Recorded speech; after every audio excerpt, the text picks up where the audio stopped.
Well, howdy y'all. Welcome to Once Upon a Time in Texas. This is episode number 73. My soul, we have done this almost a year and a half. Goodness gracious. I am your host, Michael Mitchell. A couple of random things. My father, who a lot of people out in Henrietta know, ended up in the hospital earlier this week, just having a few little health problems. Nothing big, but it was enough to go get checked out, and it was a good thing he did, because it was something. It's a kind of a goofy little something. A big part of it was dehydration, which in Troop 1 we always say hydrate or dihydrate, and so he's, my father is hard-headed. Thank heavens I'm not that way. Anybody who knows me would probably disagree, but he's a little hard-headed, got a little dehydrated, led to a few other kind of goofy things, and anyway, they're getting that all worked out. He's doing fine. I've had lots of people that called me, and so lots of folks out there are calling, asking how he's doing and all that, and for those of y'all that have, I say thank you. Appreciate the thoughts and prayers for sure, and checking in on my folks for me. But he is doing well. He's doing mo better for sure. And so the dad's doing pretty okay. The ranch, we've got some bison calves on the ground. Most of them came around in April. I think we had another one in May. We've got like 9 calves. And of all stupid things, I mean, you can definitely tell, my family, we're a little country, because we've got some folks, a couple of guys that are doing a fantastic job that are coming out and building new fence all the way around our property. And the bison can be a little rough on fence. They're normally not. But if it's a fence that's already in questionable condition, the bison fully take advantage of that questionability and, sneak over on the neighbor's hay pasture. And, they have been consorting a little bit with the steers that were brought in next door. And it's funny because they like to try to hide amongst the crowd. And I don't know if you guys have looked at a bison lately, but they do stand out like a sore thumb kind of everywhere they are. And so we're getting new fence all the way around the property, and it looks great. I mean, I could have done it, but I don't want to. And we've had tons of rain, so we've got great grass growing. Mom's on a tear about trying to clean the place up a little bit. I mean, and I'll give you, for instance, when we moved down here in early 90s, Dad just kind of stuck all the tractor implements. We've got an old 8N tractor. Came with a bunch of implements, and he just kind of set them back out in the back of the yard, by the fence. If we're not using them, they've pretty much been there since like whatever it was, 1990 or 91, where we moved down there. Well, now that Mom's retired, and she gets to looking at it, suddenly she doesn't like those there. So apparently we're going to be moving some stuff around, cleaning up the yard some, reorganizing the trailers, and, making Mama happy, and I'm more than happy to go out and help them do that. So we've been doing a few things out at the ranch, and that's been fun. On another note, too, it's gotten hot here in good old Wichita Falls, and it is what it is. We fully expect it, but dang. When it comes, gosh, it's stifling. It's humid. So much so, and my good buddy's going to appreciate me calling him out. I texted my good buddy through Rotary, and I also know him through the American Legion Post that charters Troop 2. But our District 4 City Councilman, Michael Battolino, who listens to this podcast, I texted him a little while ago, and I said, hey, I would like to see the city council make a motion to change the name of Wichita Falls temporarily in the month of July and August. And I propose that we change the name from Wichita Falls to the Devil's Anus, because God almighty, it's hot. And he liked that and said that he would seriously consider it for the for the next city council meeting. Michael, when you listen to this, if I need to come to the city council meeting and make the official proposal, then I'll do that. I mean, we've already got the Hotter Than Hell 100 bicycle race, which is coming up in August. Why not? You know, for a couple months, Wichita Falls is now the devil's anus. I don't know. So anyway, that kind of catches you up on what we're doing, how things are going. Currently, I'm at home. I'm doing this late on Tuesday night on July 2nd. So this will go out on the 3rd. All of my kids and my wife are out at the American Legion. We were unable to do one of our scout trips recently for various reasons. And the scouts got together. And sorry, that was my dog barking in the background. But we were able to get the scouts together and do not a sleepover, not a lock-in, but they're playing a bunch of games and just kind of hanging out at the Legion. So it's a great thing. So I might have to go kill my dog in a minute. We'll see. No, you're not going out. Now she's looking at me, giving me the evil eye. She's upset. So anyway, have you ever heard of a demonym or a demonym? Any idea what it is? It's actually kind of a simple thing, but can be a little hard too. So yeah, we're going to jump into that here in just a little bit, and I'm going to learn y'all a little something. Before we jump into it, of course, as always, I want to thank our sponsors, me and now Victory Home Loans. I know there's tons of people moving in Texas and Oklahoma and just kind of all over. If you know any of these folks, tell them to look me up, themichaelmitchell.com, THEMichaelmitchell.com. I would love to help them out, even if I'm not licensed in a state that they're going to. I've got buddies that are. Big news with the broker channel, the independent mortgage broker like I am, is that we are now 26.6% of the market share nationwide. That's the average. And so people are starting to see that we really do a good job. We save them money. We're faster and cheaper and easier than going the other route. So, you know what? Give me a shout. Would love to hook you all up with either me or, one of my coworkers. And, of course, Victory Home Loans, one of the best damn home loan companies out there. So, all right. Oh, and in other news, sorry, I totally forgot this before we jump into this week's podcast. This is the year of leadership for me, just so you know, which may cause some issues with me doing my podcast. So, first and foremost, the city of Wichita Falls has started a revitalization committee to kind of help certain neighborhoods start revitalizing and growing. And I showed some interest in it a couple of years ago when they floated the idea out. And that has now blossomed. And I got voted as the chair of the Wichita Falls Revitalization Committee. And my neighborhood does happen to be the first neighborhood that we're working on. So that's really cool. So service, right? And of course, you guys already know that I'm involved with Boy Scouts. Troop 1 and Troop 2, Assistant Scoutmaster. Love what I'm doing with my kids. Well, in the Boy Scouts, there is an organization called the Order of the Arrow. It is centered around Native American themes. And the lead adult for the lodge is called the Lodge Advisor.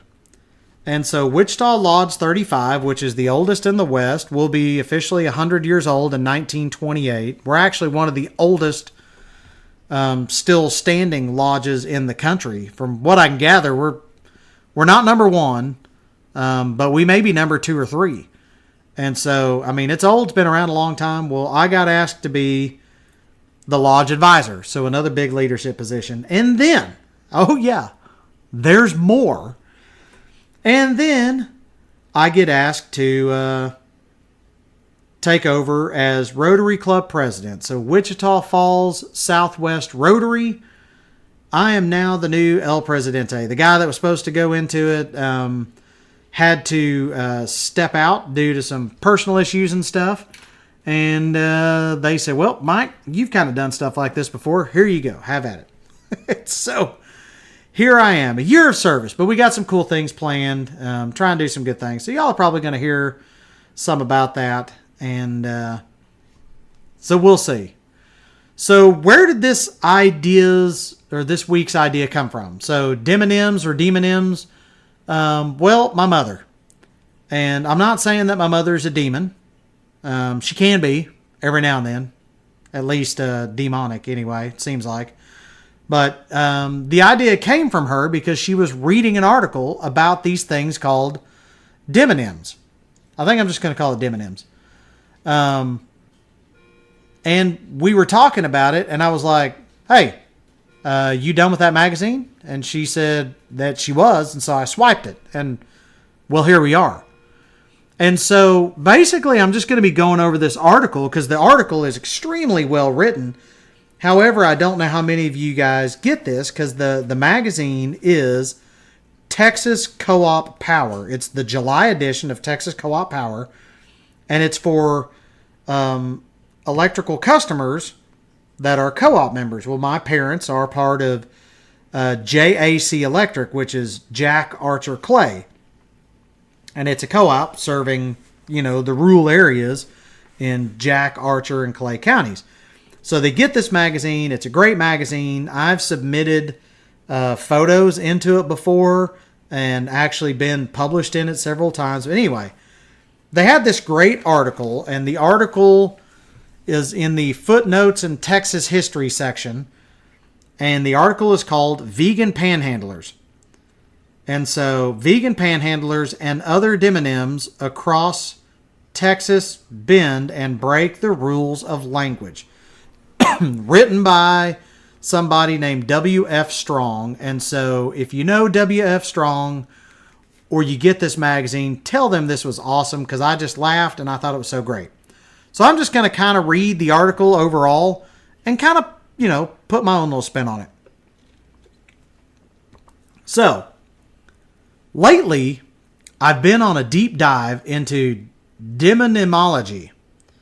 Sounds ominous, but it's simply the study of what people from certain places call themselves. I love that, because it is spelled DEMONYMS. And then, of course, ology, so the study of. And so, you're thinking demons or some sort of voodoo, black magic, something like that. But no. So there are general rules for demonyms. So remember, demonyms are simply the study, or demonymology is simply the study of what people from certain places call themselves. So there are general rules for demonyms, but there's nothing that can't be broken for phonetic, aesthetics, or preference, or even whimsy. And remember, this is Texas, so we do what we want anyway. So, for instance, adding ites, I-T-E-S, to a place name is a biblical tradition for identifying the people there. Much like Canaanites, Levites, etc. So, folks in Dallas are Dallasites officially. People in Dumas are Dumasites. And residents of Paris, Texas, well, should they be known as parasites? Except that folks living in Paris have adopted the French custom and they call themselves Parisians. That sounds a little fancier than parasites, I suppose, and probably a good idea. So, we have many unusual, rather unpredictable demonyms in Texas. Ivanhoe, Texas, for instance, could be Ivanhoers. But if you say it too fast, it sounds indelicate. Ivanhoers. It's kind of So Ivanhoans is preferred. Carthage, Texas, Carthaginians. First thing I thought when Mom said that was carcinogens, but no, Carthaginians. Leander, Texas. Do they go by Leanderites or Leanderhoers? No. They go by Leandertals, which I love that one. That one is the result of an important archaeological find near there, so it kind of goes along. So Leander, they call themselves Leanderthals. So what do people in Cactus, Texas call themselves? Just cacti? Or could it possibly cactusizans? Cactusizans? I can't even say it right. But that sounds like a cough. What about Cut and Shoot, Texas? They go by Cut and Shooters, which this guy says rough crowd. Commerce is also a challenge. Are they commercials? Commercians? Nope. Probably commercites. The demonym for Waco isn't wackos, but Wacoans. So, and this is where my oldest daughter laughed and said, well, they should just change, which we've done a podcast on, not themes for towns. Oh my gosh, I just drew a blank. The mascots for towns. And she said, well, they should go by the Waco Wackos. And I said, you know what? Why don't you just go to Waco and propose that and see what they think? She declined. Comfort, Texas is interesting. Are they comforters? Well, actually, yes. That's what they've chosen to go by. They go by comforters. Dime Box, Texas has dime boxers. Alice, Texas has a truly sophisticated demonym. They are Aletians. Ooh, everybody say ooh, ah. Corpus Christi is made up of Corpus Christians. There's no holier demonym than that here in Texas, I suppose. So for places ending in an O, just add an A-N. So Laredoans, San Angeloans, El Pasoans, but what about Amarillo? Depends on whether you say Amarillo or some people call it Amarilla. George Strait sings it as Amarillo by morning, so I say we all go with him. So the demonym, therefore, is Amarilloans. What about San Antonio? I can't follow this rule, so they go by San Antonioans. It's phonetically awkward, so we throw out the rule and just go with what sounds better. San Antonioans, or San Antonians. Sorry. See, I'm even goofing it up. It's hard to say. So if you have an O-N ending, then by custom, you add an I-A-N to create the demonym. So Houston becomes Houstonian, Sinton becomes Sintonian, and Denton is Dentonian. People in Austin seem to prefer Austinites. Austonian, though, cannot be the demonym. It's an adjective for style. You can say, I love the Austonian vibe, for instance. So for places ending in Berg, just add an ER. So Fredericksburgers, Rosenbergers. Seems like we should have a town named Whataburger. Those residents could be the Whataburgers. I love that. This guy's hilarious. You know, and I might move there. That'd be funny. I'd be a Whataburger. And folks in Marfa, what do they call them? Marfans. It sounds like Martians. But if they were Marfalites, it would also be good marketing because of the, Marfa lights. Get it? But no, they go by Marfans, not Marfalites. People in Paradise, Texas are Paradisians. Vega in the Panhandle has Vegans, but spelled like vegan. Happy is Happians. Wink is Winkers. And Victoria has Victorians, of course. So no matter what we are by demonym, we're all collectively Texans. And that, to me, is about the best thing in the world a person can be. So I love this. WF Strong, if you hear this, thank you for writing this article. And folks, go out and check out Texas Co-op Power, whether you're on co-op or not. It is a great magazine. I don't know if you can buy it or subscribe to it. But it's a great magazine. It's got all kinds of other great stuff in it. And I just thought that was a great, just a great article. And anyway, I suspect next week I know this one's a little shorter for this week, but I suspect this week or next week I'm going to talk a little bit about the great cattle trails that came out of Texas. For instance, I was talking to somebody from not here not too long ago, and they said, I don't understand. A lot of the cattle drives, a lot of the cattle trails started kind of here in Texas, and everybody sings about going to Abilene. And I said, well, yeah. And they said, but Abilene, Texas is in Texas. And none of the cattle trails really start there. What's the deal? And I go, well, that's because they were going to Abilene, Kansas.